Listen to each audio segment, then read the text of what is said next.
Hello, everybody, and welcome back to another Script Heroes bonus episode. We have our free comic book day polls for you guys this week, and we have a fat stack as me and Katie went around to a bunch of the New Jersey stores to pick up. Sure did. So many of these. Fun times. None of the Chicago stores.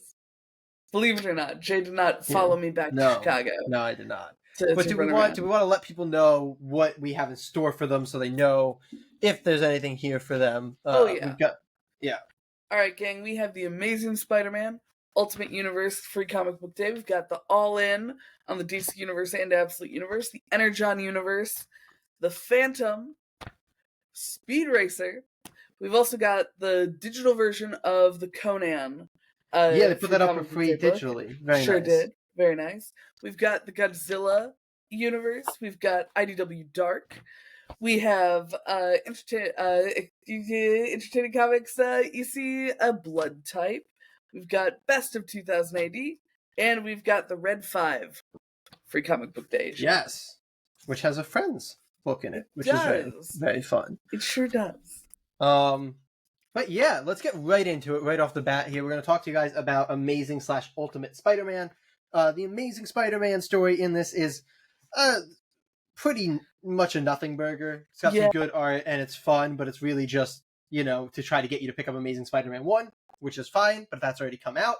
The big thing in this, I think, is the ultimate lead into Ultimate Incursion, which is kind of our Miles Morales return to the Ultimate Universe story. So that's kind of the big hitter in this. I thought that was intriguing. I think the concept of the Maker reaching out to Miles because he's the only other person from their original homeworld is really interesting.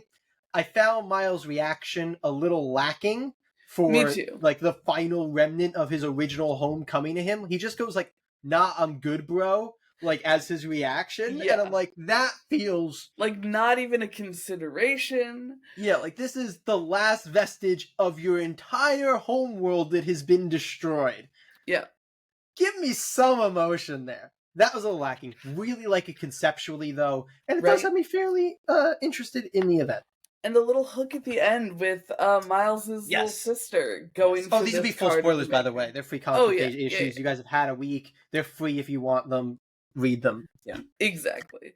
So that's a really intriguing thing to go with as well, because maybe we're going to get another surprise in how Spider-Man is operating in this universe.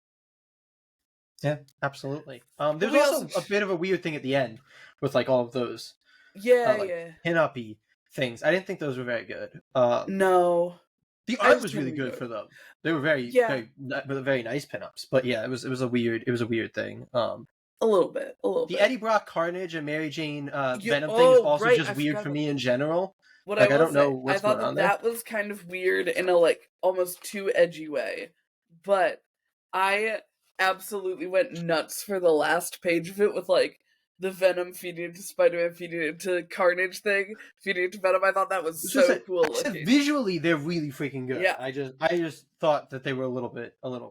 But in any case, that's the Amazing Spider-Man Ultimate. The DC All-In book. This has the Absolute Universe and the DC Universe. I love a good flip book. I don't know if everybody feels like that. I'm a big fan of the flip book style. I'm not specifically a fan of the flip book. I like that they've committed to the flip book for All-In Absolute Universe things. Yeah.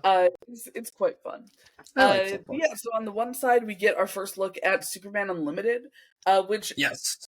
I guess kind of the second look, because we had the Superman... I guess. There wasn't, content for it, though, in the Superman Summer Special. No, but it was the creative team working on Superman. Fair enough. Or at least the writer. And I found that to be okay. It's pretty, when you've got this kind of issue 0 going on where it's leading into something, it's not always going to have the most meat on its bones because obviously it's, a lead-in. But yeah, I was going to say the big reveal at the end was really stellar. Superman revealing a giant kryptonite meteor with it already established that Justice League heavy hitters are off-world. So that's super cool. I was actually really, really psyched about the Absolute Universe one, though. I think that whatever this villain boy is, maybe some version of mirrorverse believe stuff. Yeah, I believe it's it's the Absolute Universe and the main universe Mirror Masters right there. Yes, yeah. Yeah. But we don't have confirmation. I guess we kind of have confirmation. Oh, you were saying you didn't think that this was that? I mean, Like, what? I guess it is. Yeah. Okay. Yeah. Like, I'll show you mine if you show me. Yeah, I guess you're right. I'm sorry, I didn't mean to. No, I didn't know you're totally fine. I was just like, I think it's Mirror Master. They didn't say it on the page, but I guess he does. True. It's clearly Mirror Master. I really like the way that we were moving through there, and I like the murder board a whole lot. Yeah, I love that it has like little clues about what's happening in the universe. I think that's very cute for a little free comic book day thing to like really bring you into all of these different mysteries that are happening. Yeah. And I thought that the way that it showed off Batman, Superman, and Wonder Woman was super cool. I thought what was rad is we have a Dr. Fate helmet. We sure do. And that makes me think, is Dr. Fate in the next wave of Absolute books? Because that would be pretty sick. I'm not going to lie. Dr. Fate is a good pick for an Absolute book, if that happens. I mean, it's one of those things where he feels like a character who would know something was wrong. Right? Like... Well, it depends what this universe's Dr. Fate is. You can play with stuff, you know. That's fair. But yeah, I think it'd be really rad. That was the thing that had me really excited in that story. I think the thing about that story is overall very exciting. The beginning bits are like just kind of that general, here's this character, and like I get that for a free comic book day issue. Yeah. But the end bit was very exciting and very intriguing. Yeah. But speaking of intriguing, we have a kind of a similar thing here with the Energon universe giving us different. I guess this one's a little bit different because instead of 2 books, it's 3 different books in the same universe instead of 2 books across different universes. But same thing. We get stories from each of the 3 kind of universes here: G.I. Joe, Transformers, and Void Rivals. The G.I. Joe one is the longest, and I thought by far the best. Yes. I thought the G.I. Joe one was really freaking good. Oh, great art, great emotion. It actually really has me kind of wanting to jump into G.I. Joe, where I'm like, is this where the good stuff is? Am I missing out? The Transformers one was just kind of good fun. It was nice to see Daniel Wood Johnson drawing the Transformers again, right. So that was nice. But it was kind of a bit of a nothing burger of a story. And the Void Rivals one was not my favorite Void Rival stuff, but I give them credit for setting up an event that's beginning in issue 25. Right. They really, they got things planned out. We just hit I appreciate issue that. 18, I think. 18, yeah. So that's like 7 months in the future. So yeah, a lot of credit. I thought this was a lot of fun. The G.I. Joe story being the longest one was good because it meant the other ones didn't really overstay their welcome. And the G.I. Joe one was great. So overall, I had a lot of fun with this issue. Yeah, I really love the Transformers one. I feel like I like when free comic book day stuff is like not super consequential. That's fair. That's fair. It can just be good fun. So just doing like a little snippet of that universe and what it looks like to be in the Transformers universe, especially like you said with that Daniel Warren Johnson art, and I'm assuming those Mike Spicer colors. Like it's just always so fun to look at. Just such a good time. I feel like the Void Rivals one was the weakest one of all, with like both art and writing. It just felt like it was rough to not have Lorenzo De Felici on Void Rivals art. And I feel like it didn't do a great job of making me be like, oh, I'm so excited to pick up Void Rivals. Like you said, with the G.I. Joe one, I was like, hot damn, G.I. Joe's popping off.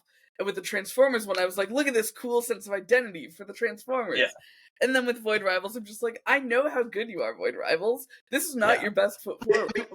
I do want to say, I wonder if part of that is because we're reading Void Rivals, and I wonder if like all of these are a little off from like what the books actually are. And when you're reading Void Rivals, it's like, oh, that's not really what Void Rivals is. I wonder if like if you're reading Transformers, you're like, something awful's happening in Transformers right now. We got this funny story. We're talking about jazz music. Yeah.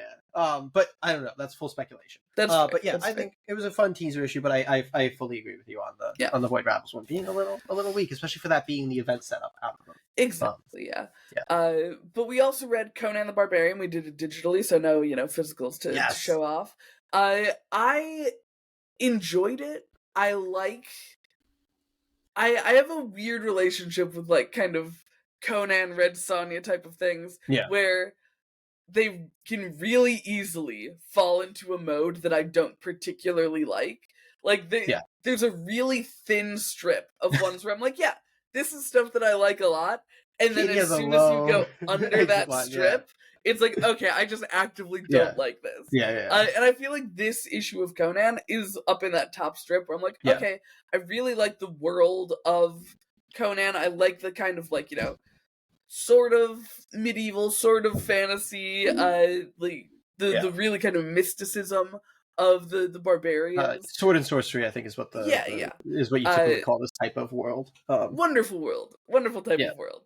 I do think that whatever was happening at the end with time travel was a little odd, like jumping to Boston Yeah, that one I didn't was weird. fully pick up on. I did really like the actual like The like thievery plot. I thought it was heist, very yeah. fun. Yeah. I enjoyed it quite a bit. I feel like it was a little atypical for a Conan story, which was nice. I haven't read a ton of Conan, but from the Conan and just the Wandering Barbarian stuff in general that I read, it felt a little different, which is Yeah, yeah. nice. It's a nice little change of pace. I also liked being a young Conan. I don't know, that was fun to me, like a nice I do think 17-year-old that's Conan. fun.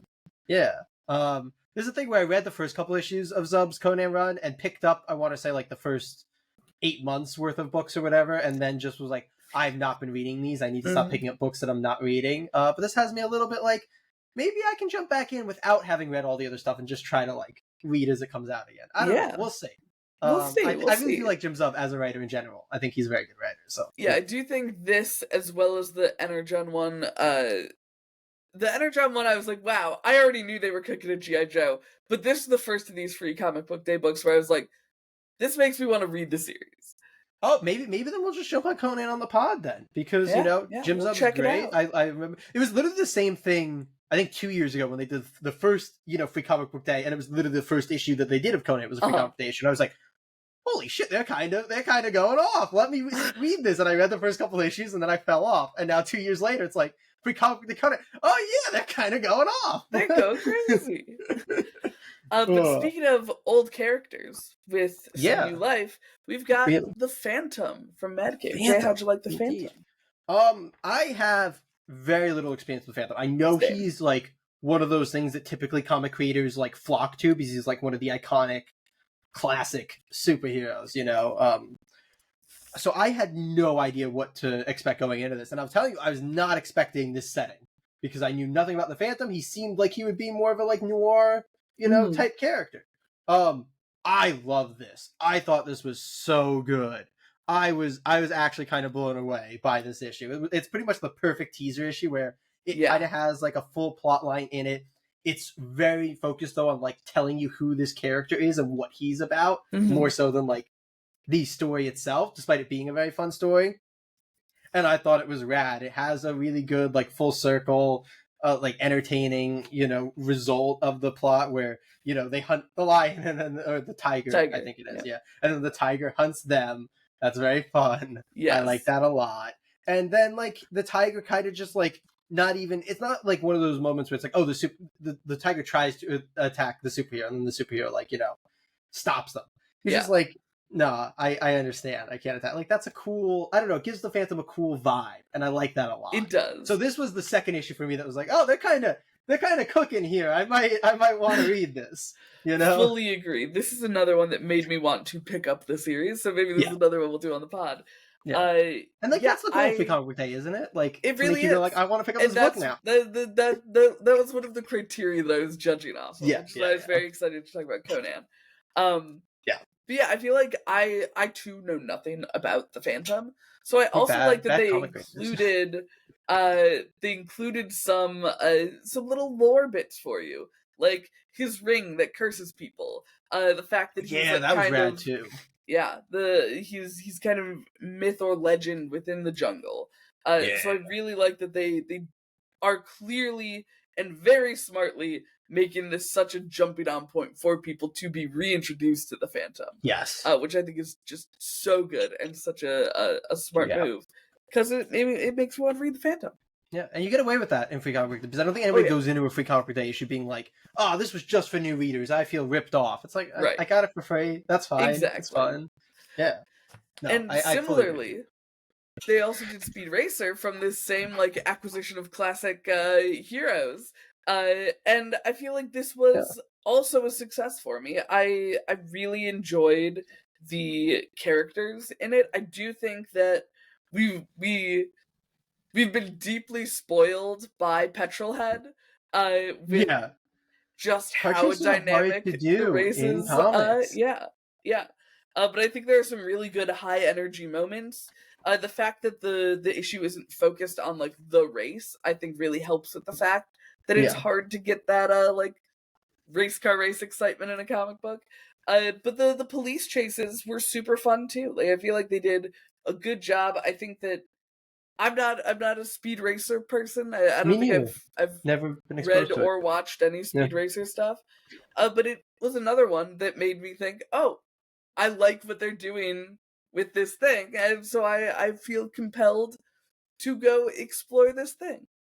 That's fair. I wasn't as gripped by the main story. It was nice. First shot as a Camaro right there. I did appreciate that. That's fun. I thought it was solid. It was a little intriguing. But then you get to Racer X. And I thought this what is this? Maybe 6 page, whatever it is, however Whatever short it it is. is.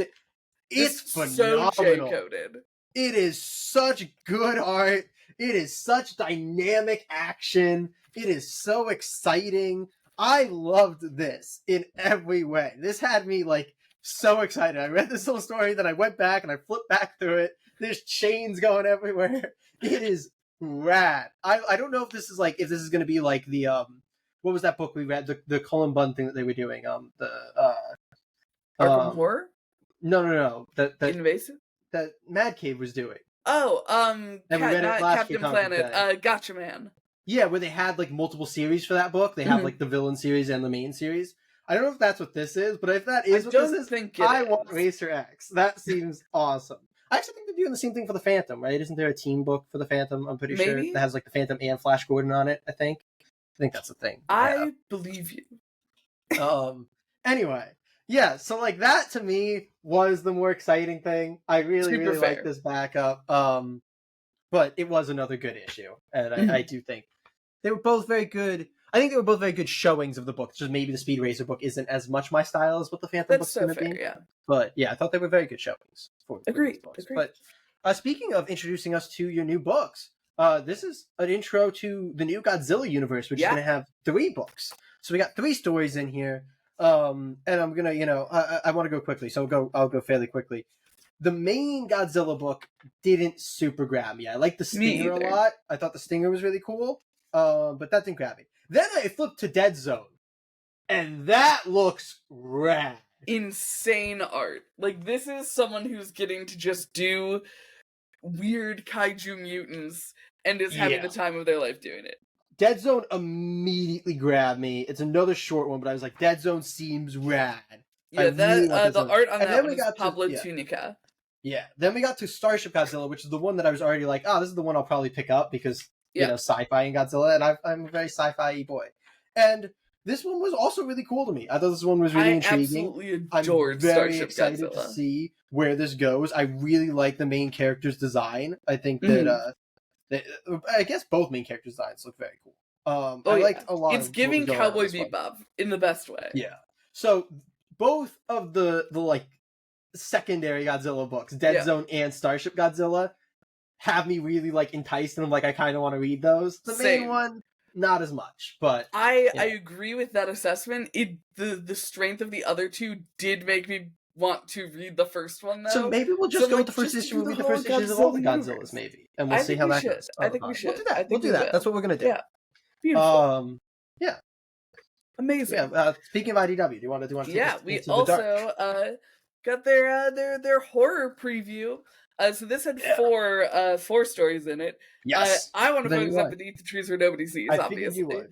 If you haven't seen it, we did a video on the first volume of that, A Full Strange Saturday on it. So be sure to check that out. because we're almost certainly going to be talking about this series as it's coming out. Oh yeah, At least I'm going to push real hard for it. No, we I absolutely love are. this. I didn't know Yeah. what exactly they were going to try to pull off with a sequel series, and I Yeah. think that focusing on like that very first murder victim and the tension of somebody is still looking for him is so smart. That's so intense. Like, I am super, super, super excited to, like, I don't know, be filled with anxiety, because it's gonna do that, and it's gonna be done so well. If Patrick Horvath's track record has anything to say about it. I didn't find myself particularly grabbed by the 30 Days of Night preview. I've never read 30 Days of Night. The art is pretty cool, but it's not something that I've ever had particular interest in. And Chuatha, I've never heard of. I liked the story that we got. I really liked the art on it. It actually looks like it's a writer artist. So rad from Gavin Fullerton. Gavin Fullerton, yeah. I was intrigued, not enough to be like, I feel like I want to really get in there and experience it. And then Blood and Honey, I really liked reading as a little, 6-8 page backup individual one-shot story. It's not something where I feel super compelled by this series on its own, but I did really enjoy reading the little 6-pager. Yes. I agree with you pretty much across the board there. This was a book where I felt like, for outside of Beneath the Trees, where like that was great, and I'm like, that has me very excited for the sequel series. A lot of these were like, they felt very good to read like in a, kind of anthology horror book. anthology. Like, as if you were reading an EC horror, anthology. And I was like, they felt very good for that, but I don't know if they had me like, I need to read these. Right. But yeah, this was another one where I feel like this was a very entertaining issue to read from back. Absolutely, yeah. It's issue 10 to be. It's a fun time doing free comic book. Oh yeah. I somebody gonna ask for a refund? Exactly. But speaking of horror, we're gonna talk here about blood type. So this it's 3 stories again, right? Yes. Yeah, I was like, I'm not forgetting one, am I? The first blood type story was solid. It was fun. It wasn't super my vibe. I did quite like the ending. I thought that was fun. It was a solid little wrap up to it. Then we flip the page to the champion, and that is, which is so my vibe. Listen, we've talked about, I like sci-fi. I also love battle arenas. I don't know if that's like that is a big comic book trope of like battle arena. Everybody gets one of my favorite things in comics and fiction. I love a good battle arena. This was rad, and the eventual twist, which is the captions are coming from the dinosaur and not from the like warrior who we thought they were from, was actually just so cool. I love that. It was just like weird, heartbreaking. Yeah, and I always say the best anthology stories are the ones that end with a twist, because you don't have much space. The way to get people to continue to think about you after they finish your short story is a twist. And I will, like, this is a story that will pop back into my head sometimes because of that twist. Yeah. And it wouldn't have without it. So, phenomenal. Utterly love that story. And the final story was a very fun, I think, like, fairy tale-esque story. Not super my vibe, but I thought it was well executed. Yeah, I think that this was possibly, weirdly, this one and the Godzilla one might have been my favorite, like just issues to read. Yeah. I feel like these all hit so well. This didn't feel like reading a Free Comic Book Day sampler. This felt like just reading an EC anthology. Like, well, I think it is, because exactly. Because it's so uniquely set up for.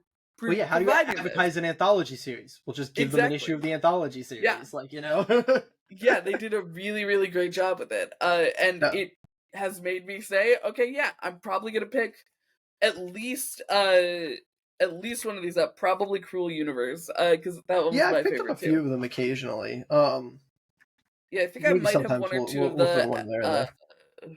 or maybe I feel like I have, like, two. What, isn't one, like, Tales from the like... Yeah, the very first one is Epitaphs from the Abyss. I thought that was Tales from the whatever. Well, because it's tricky because Skybound is also doing the like classic. They're doing Creep Show. They're doing a Creep Show anthology, and I think they also have a Tales from something, don't they? Do they? They might. They might. I know they have the In Creep case Show anthology. the state of, because I believe Skybound bought like a couple of the classic EC things, and now EC is actually putting stuff out through like Oni or something, right? Yeah, it's through Oni. Oni bought EC outright. Yeah, I don't know. Was So I Creep feel like Show? there's I don't know some what classic Creep Show properties had that on. are floating. I believe it is. I could be wrong. I would I not don't trust know myself if on it this. is. Yeah. But in any case, this Maybe has it made me is. You could so be right. excited for the EC books that Oni is putting Yeah, out. EC books are cool. Oni's Yeah. great. I always talk up Oni. I think Oni did a lot of good stuff. I'm a big fan of Oni as a publisher. So Love it. A plus Oni. But speaking of anthologies, I started that. Yeah, you go. Talk about. You got 2000 AD, the best Yeah. of. So I have never really read Judge Dredd Only or a couple. any of the other 2000 AD things. I absolutely loved Anderson's Side of the Vision. It's the very last one. It's so up my alley. I think that the art was phenomenal on it. I love the like kind of cyberpunky vibes of it. I love when there's like kind of technology mixed with magic. It's so cool, and I feel like it delivered a pretty engaging like 5 or 6 page story with this motif of the character being like, oh, you will die in however long, and we see the first one come through and actually happen, and then we see her save the character from her own death at the end. And I think that they did a really good job with making this feel like a really good kind of starting place and a really gripping introduction to the universe. So that one I absolutely adored. I think that the Judge Dredd one was actually pretty funny. The payoff at the end of it was really phenomenal. And the two in the middle I also enjoyed, just not as notably as the book ends. I liked the third one. I thought the third one was a lot of fun. I quite enjoyed the third one, which was called it was called Empire of Blood. Scarlet Traces of Blood. I thought that one was quite fun. I feel like for me, this whole issue was like the artwork was phenomenal, and then it was like, the stories are fun, and that's good. I thought the Judge Dredd one was a lot of fun. It's one of those things where I'm like, I kind of wish I knew Judge Dredd more for it, but I thought it was a lot of fun. The artwork was phenomenal. I agree. The final chapter's artwork was just on an insane level, and it was also really, really good. But yeah, I thought it reminds me of this this anthology book that I really like called Interdimensional. I think we've talked about it before. They do Kickstarters. I think we got it because we wanted to talk about it on the pod, and I don't know if they ever actually sent out. Maybe I have the physical somewhere. I think they did. I think I have my physical somewhere. But I thought you didn't get it, and that's why we didn't. Maybe I might have backed it digitally. I don't know. In any case, huge compliment to compare it to that art, because that's some of the most phenomenal art out there right now. So really, really fun book. Good stuff. Yeah. But we have one. We're gonna head to Red 5, another publisher I quite enjoy. And this one is kind of previews for 3 books they have coming up: Snow Monkey, Enigma Town. Though Enigma Town is, I think, going to be a trade instead of a series like the other two. And Something Beyond the Pritcher, which is Dakota Brown, friend of the pod's book. Yes. So let's start there, because holy crap, that was a good preview. Right? Like we not just saying because Dakota's friend of the pod. This is a god tier preview. That's like, a new preview. Such a good sample. This had me so excited. It was such a good okay, just wake up kind of a day in the life with these characters. They're not going to explain anything to you. They're just going to naturally put you in there where it's like, oh, why do we find out how long this has been going on? Because they're low on rations, and they're discussing how long the rations were supposed to last. Great way to give exposition. Phenomenal. And then that leads into our big thing of we kind of got to go out there now because we're out of rations. And all of this is coming through what I assume is the main character, deliriously talking to a stuffed animal. No. I don't know if it's going to actually be that the stuffed animal's alive, but I have a vibe that it's going to end up being that the stuffed animal is kind of like a Calvin and Hobbes situation. But I love this all coming through a stuffed animal. This was actually such a phenomenal preview. Truly. 10 out of 10. Very excited for it. I also really like the Snow Monkey preview. I thought Snow Monkey looks real exciting, real interesting. The artwork is really good. I really like it. It's really slick. I love the kind of play on the trope of like, this is not going to be me being indecisive. I know my father's evil. I'm coming for his ass. Yeah. I love that. That is a great, like, immediate character thing to just give us that right at the top. Love that.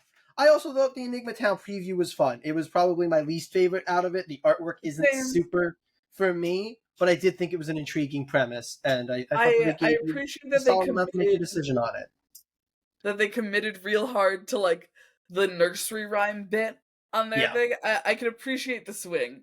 I don't think it was a home run, but I appreciate the swing. Right. And But yeah, I overall, fully this was agree. one of my favorite to read. I really, really like. This Love is that. like full preview, so it's not as like, Yeah. you know, As satisfying narrative. in that sense. But this had me going like, oh yeah, that's two books that I'm really, really Yeah. excited for. Yeah, Snow Monkey does look super cool. I think we had already decided that we're gonna do it. Does it Yeah, come but out it's going to be next this week actually. Yeah, It's perfect timing on that. They have it coming. Right? At this point, it has come out. It will be going up. This is going out on Friday. This coming Wednesday, we'll be reviewing Snow Yes, Monkey. we number talked about Snow Monkey. Yeah. But yeah, Something Beyond the Petrichor, so phenomenal. Right. We talked about with Dakota before with Death Comes for the Toymaker. He is so good at grabbing you with things. Yes. Like he knows exactly how to make someone want to read something, and then he delivers on it, which is even better. Like it's really, really gripping. It's really exciting. I didn't realize, because obviously I knew that we were reading the one that had Dakota's book in it. I was kind of speed reading this morning so we could be ready, because notoriously late to record this one right here. And so I was reading through the Red 5, and I was like, okay, cool. I got to this flip page, and I was like, oh my god, I want to read this book. And then 2 pages later, it's Something Beyond the Petrichor, and I'm like, oh shit, that's Dakota's book. It's right. I knew immediately because I had like seen him share stuff for it, and it has such a distinctive art style. So the second I flipped to the first page of that, I was like, oh, we're here now, ready for Dakota's book.